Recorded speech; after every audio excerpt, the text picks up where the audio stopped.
ये है Namibia, south Africa की एक ऐसी कंट्री जहाँ पर सिर्फ 3% एरिया में ही लोग रहते हैं और 97% नमीबिया खाली पड़ा है।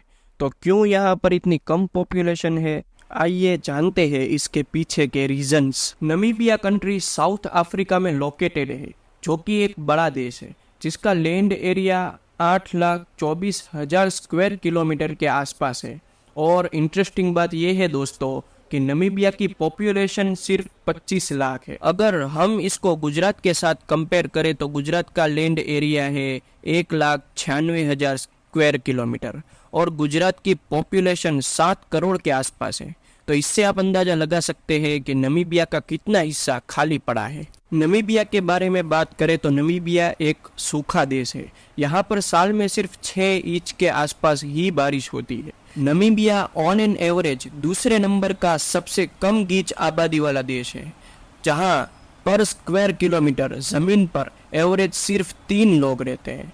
लेकिन नमीबिया की सबसे अजीब बात है यहाँ की पॉपुलेशन पैटर्न। अगर हम मंगोलिया के बारे में सोचें कि यहाँ पर भी सबसे कम गीच आबादी है, क्योंकि मंगोलिया गोबी डेजर्ट की रेत के बीच घिरा हुआ है और मंगोलिया पूरी तरह से ज़मीन से घिरा हुआ देश है, इसलिए हमें समझ में आता है कि यहाँ पर कम आबादी क्यों है। मगर नमीबिया चारों ओर से ज़मीन से घिरा हुआ नहीं है। एक्चुअली पूरे अफ्रीकन खंड में 10वां सबसे लंबा दरियाई हिस्सा नमीबिया में मौजूद है। जिन भी कंट्री में दरियाई हिस्सा मौजूद होता है वहाँ पर हमें ये देखने मिलता है दोस्तों कि ज़्यादातर आबादी दरियाई हिस्से के पास रहती है, क्योंकि कोस्ट लाइन के पास रहने से बहुत से फ़ायदे हासिल होते हैं। बहुत से लोगों का रोजगार इससे जुड़ा होता है दोस्तों, जैसे कि फिश ट्रेडिंग, टूरिज्म, एंटरटेनमेंट और सी ट्रेडिंग वगैरह।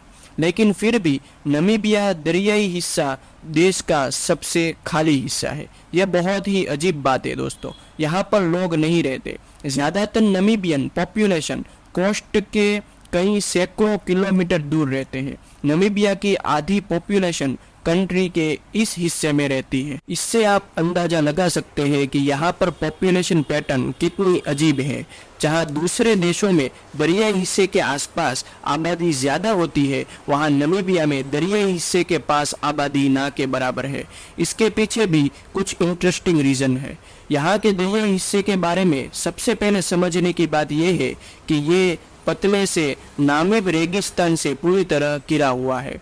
इसी से इस कंट्री का नाम नमीबिया पड़ा है। ये रेगिस्तान तकरीबन 2000 किलोमीटर तक फैला हुआ है। रेगिस्तान के कुछ इलाकों में पूरे साल में सिर्फ 2 मिलीमीटर जितनी ही बारिश होती है और यहाँ पर टेम्परेचर 48 से 68 डिग्री फ़ारेनहीट से लेकर कभी कभी 113 फ़ारेनहीट तक भी पहुँच जाता है।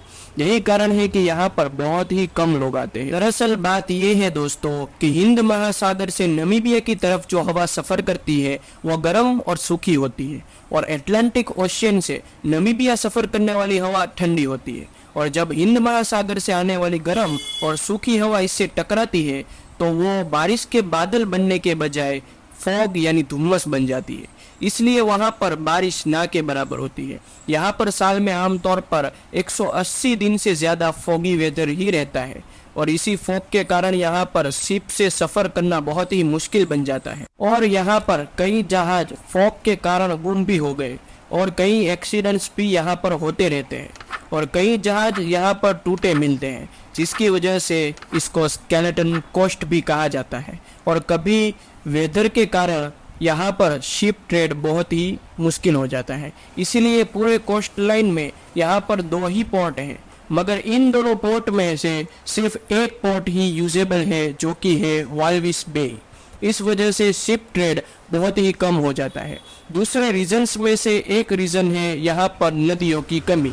जैसा कि मैंने बताया, यहाँ पर बहुत ही कम बारिश होती है। यहाँ पर ज़्यादातर नदियाँ सूखी ही होती है।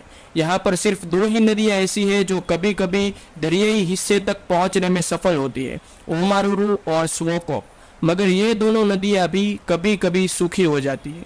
इस वजह से यहाँ पर खेती के लिए पानी बहुत ही कम मिलता है। नमीबिया की हिस्ट्री के बारे में बात करें तो नमीबिया की हिस्ट्री बहुत ही डार्क रही है।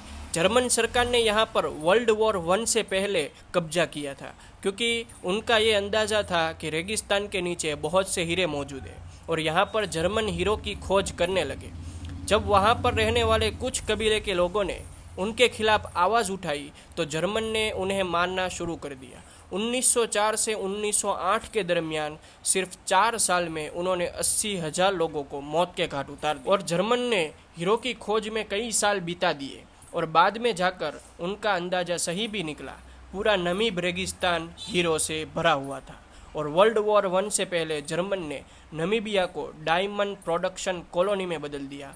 बाद में साउथ अफ्रीका के लोगों ने वहाँ पर हमला किया और इन सब चीज़ों पर कब्जा कर लिया और 1990 में नमीबिया पूरी तरह से आज़ाद हुआ और तब नमीबिया की पॉपुलेशन सिर्फ 14 लाख के आसपास थी और नमीबिया की कॉलोनियल रूल में उन्होंने लाखों कैरेट की मात्रा में हीरे एक्सपोर्ट किए और 2021 तक नमीबिया आज भी कैरेट के हिसाब से दुनिया का 8वां सबसे बड़ा डायमंड प्रोड्यूसर है और रेवेन्यू के हिसाब से 6ठे नंबर पर आता है और यहाँ के नमीब डेजर्ट में सिर्फ हीरे ही नहीं बल्कि यूरेनियम भी पाया जाता है दोस्तों, और यहाँ पर दुनिया की 5वीं सबसे बड़ी यूरेनियम की कान है और नमीबिया दुनिया का दूसरा सबसे बड़ा यूरेनियम प्रोड्यूसर है। नमीबिया से सबसे ज़्यादा एक्सपोर्ट होने वाली चीज़ यूरेनियम ही है, जिसके चलते नमीबिया ने काफ़ी तरक्की कर ली है और इन फ्यूचर ऐसा लगता है कि नमीबिया की पॉपुलेशन में कुछ बदलाव देखने को मिल सकता है।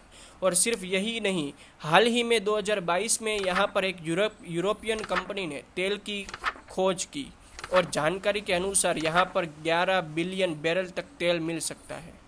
ये बहुत ज़्यादा है। अगर ये बात सच है तो नमीबिया, जिसने आज तक 1 बैरल तेल भी प्रोड्यूस नहीं किया, वो आने वाले दिनों में बिलियंस में तेल प्रोड्यूस कर सकता है और यहाँ पर तेल और गैस की खोज 2040 तक नमीबिया की जीडीपी को 2 गुनी कर सकती है। इसके चलते यहाँ पर बहुत ही ज़्यादा जॉब क्रिएट हो सकती है। लेकिन नमीबिया के डार्क हिस्ट्री के कारण नमीबिया दुनिया का दूसरा सबसे बड़ा इकोनॉमिकल अनस्टेबल देश है और सबसे इंटरेस्टिंग बात यह है दोस्तों कि नमीबिया की सरकार सिर्फ 10% ही स्टेक ऑन करती है यहाँ के नेचुरल रिसोर्सेस में और यूरोपियन नमीबियन यहाँ पर सिर्फ 5% रहते हैं। उसके बावजूद यूरोपियन नमीबियन यहाँ की खेती लायक जो जमीन है उसका 70% ऑन करते हैं, यानी कि सिर्फ 4500 यूरोपियन लगभग खेती लायक जमीन आधी ऑन करते हैं। तो एक तरह से आज भी नमीबिया एक डोमिनेटेड और शोषित देश है और यहाँ पर यूरोपियन कंपनियों के द्वारा जो तेल और गैस की खोज हुई है वो इस मामले को और भी ज़्यादा गंभीर बनाती है और यहाँ पर बहुत ही कम पॉपुलेशन होने के कारण वो फैसिलिटीज़ मिलना भी मुश्किल हो जाता है जो कि एक आम शहर में मिलती है। और दूसरा एक रीज़न है लैक ऑफ इंफ्रास्ट्रक्चर। यहाँ पर ज़्यादातर बस्तियाँ बिखरी हुई है और ज़्यादातर लोग विलेज में ही रहते हैं और दूर दराज तक बस्तियाँ फैली हुई है, इसलिए यहाँ पर रोड, रेलवे और टेलीकम्युनिकेशन का अभाव है, इसलिए एक जगह से दूसरी जगह मुसाफरी करना मुश्किल हो जाता है। तो ऐसे बहुत से रीजन्स है दोस्तों जिसकी वजह से 97% नमीबिया खाली पड़ा है, लेकिन इन फ्यूचर हमें नमीबिया की पॉपुलेशन में बदलाव देखने को मिल सकता है और मिलियंस ऑफ जॉब अपॉर्चुनिटीज भी क्रिएट हो सकती है। दोस्तों आपको ये जानकारी अच्छी लगी हो तो वीडियो को लाइक करें, शेयर करें और ऐसी ही इंफॉर्मेटिव वीडियो के लिए FI Talks यूट्यूब चैनल को सब्सक्राइब करें।